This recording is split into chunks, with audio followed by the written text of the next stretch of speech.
Assalamualaikum, halo anak-anakku semua. Jumpa lagi dengan Bu Yuyun ya. Apa kabar? Semoga semua tetap sehat ya. Kita belajar yuk. Kali ini kita akan belajar tema 1, subtema 2, pembelajaran 1.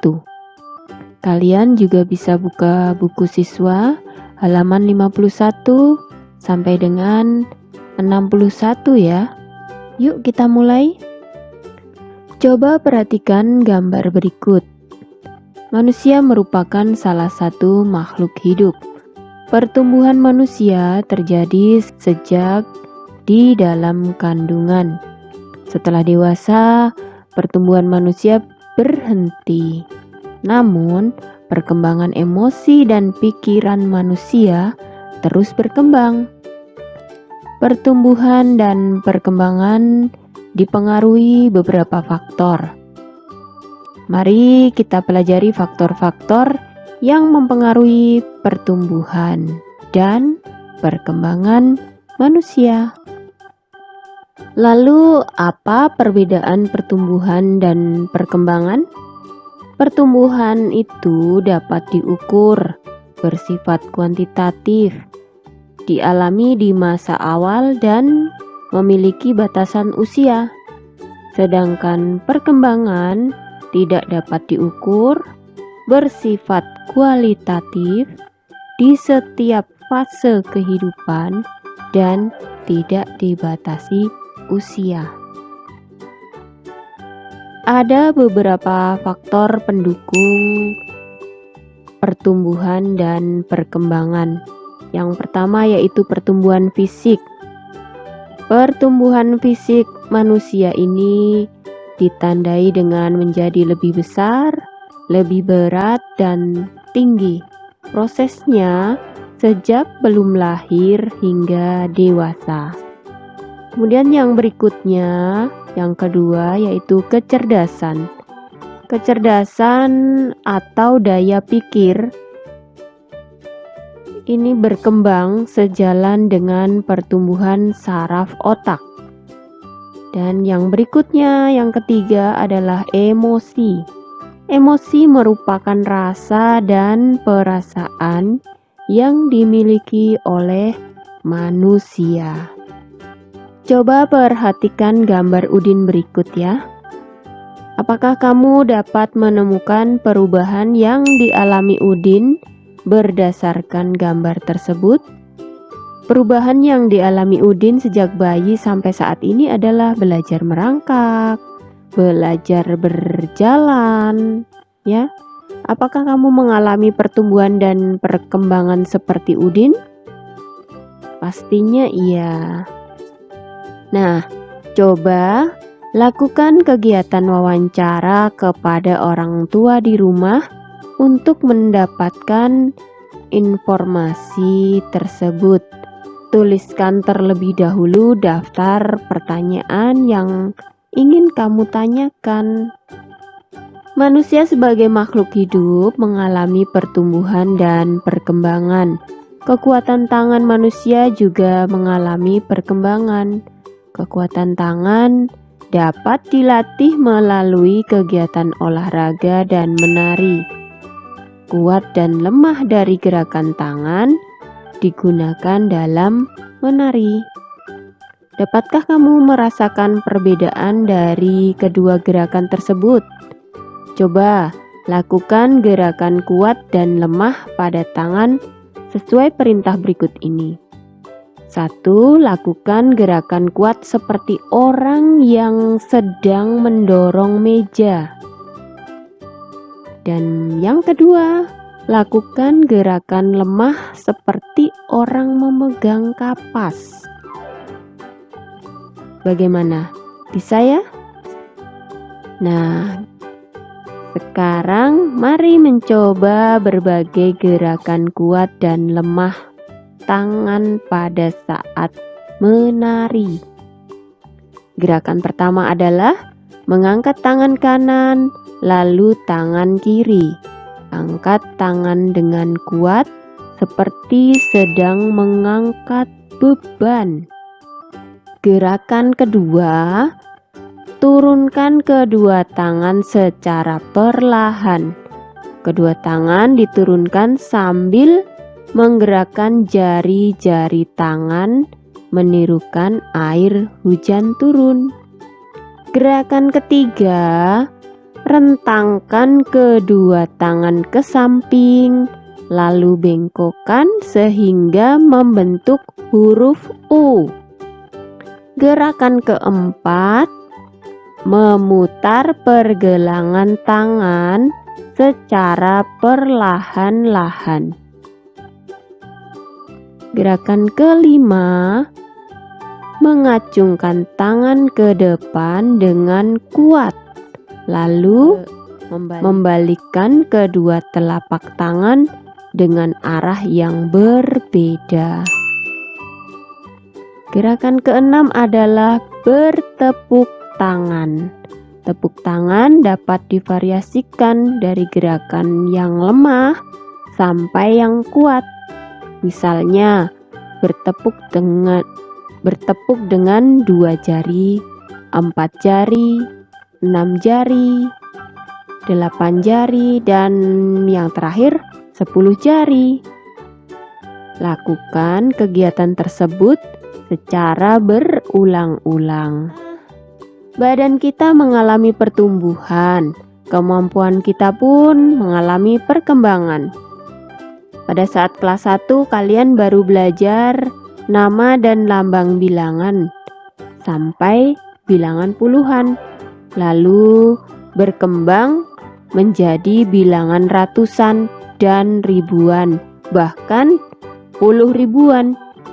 Kalian juga sudah belajar penjumlahan dan pengurangan. Mari kita coba pelajari penjumlahan bilangan ribuan menggunakan teknik menyimpan untuk meningkatkan pemahaman kalian. Coba perhatikan ya, 2500 ditambah 1600. Cara menambahkannya bagaimana? Di sini adalah penjumlahan dengan teknik menyimpan, ya.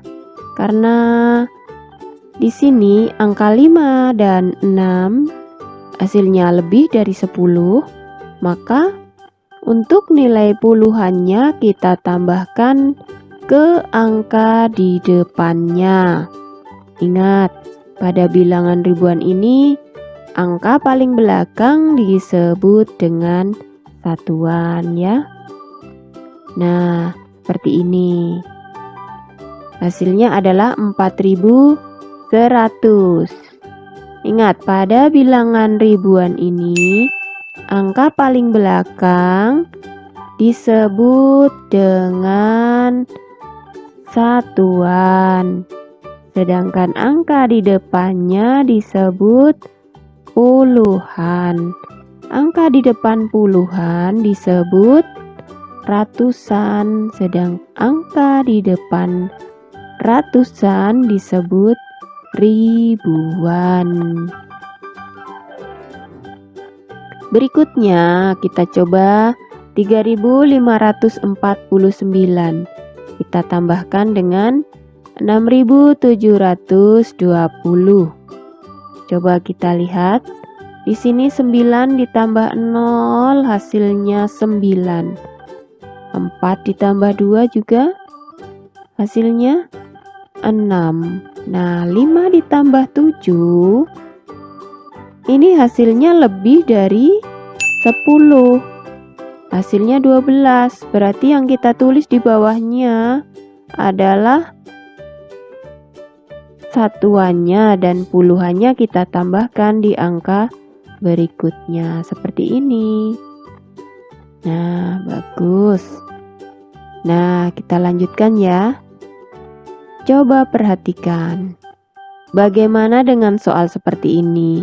Mari kita coba. Di ruang A terdapat 4755 kursi dan di ruang B terdapat 3363 kursi.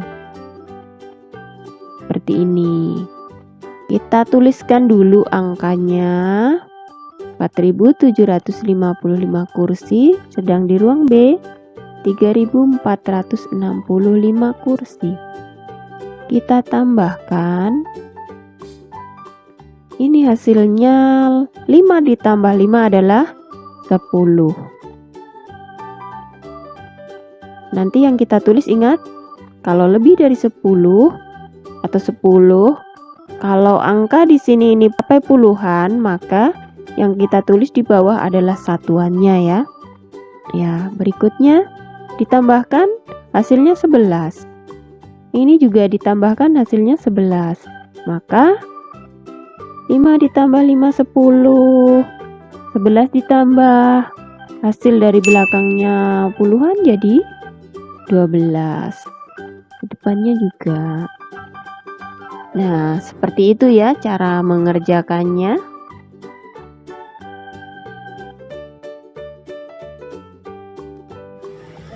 Sekarang coba perhatikan cara menjumlahkan bilangan dengan teknik menyimpan. Kita lihat angka 5 ditambah 5 hasilnya 10. Di sini karena bilangan 10 ini mengandung unsur satuan dan puluhan, maka yang akan kita tulis bilangan 10 ini yang kita tulis di sini nanti adalah satuannya. Sedangkan untuk angka 1 sebagai puluhannya akan kita tulis di atas sini, ya. Jadi kita tulis di sini 10, kita tulis 0 dan satunya kita tulis di sini. Nah, gini. Ya. Kita lanjutkan lagi. Sekarang kita tambahkan lagi. Ini angka 1 ini diperoleh dari sini ya. 5 ditambah 5 kan hasilnya 10. Karena ini puluhan, yang kita tulis di bawah 0. Sedangkan yang kita tulis di atas adalah 1 ya. Jelas ya?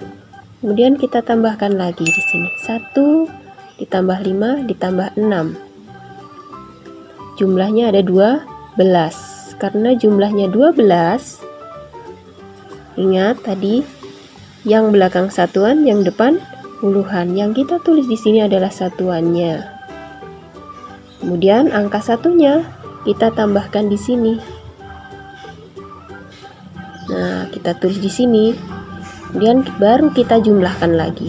1 ditambah 7, 8, 8 ditambah 4, 12. Karena 12 lagi kita tulis satuannya saja. Nah, satunya kita tulis di sini. Kita jumlahkan lagi. 1 ditambah 4 ditambah 3. 5 ditambah 3, 8. Nah, ini hasilnya 8.220 ya. Nah, kalian juga bisa belajar bersama ayah bunda ya. Nah, selamat belajar ya. Sampai jumpa. Wassalamualaikum.